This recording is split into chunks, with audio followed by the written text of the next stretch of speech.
One funny thing that we do as people, and I think this is going to help you with your interview confidence, is that we only give ourselves credit for our actions when we are getting the outcome that we want. In other words, we tend to dismiss or not give ourselves credit for any actions that we take towards our goals until they actually get us the outcome that we want. So for example, if you're in the job search process and you've applied to 10 jobs in the last week and you interviewed for 2 of them and you made it to the last rounds of one of them, but you didn't get the job, to you it might feel like I've gotten nowhere. I've done nothing. And that makes sense, right? Because you feel like you haven't moved forward. It can be really frustrating when you're putting in work to not get the outcome that we want. But there's also something to be said about not acknowledging, not giving ourselves credit for the work that we do.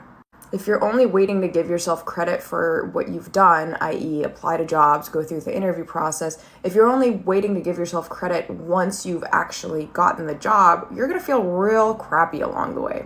And the whole point of everything I teach is to help you feel better about the job search process, help you feel better about the interview process, because the better we feel, the better we show up to those conversations, the more of a positive impression that we have on people, the more likely we are to connect with people, and the more likely we are actually to succeed. So this week I challenge you, even if you're not getting the outcome that you want, can you give yourself credit for the steps that you've taken along the way? Celebrate them a little bit more than you're comfortable with.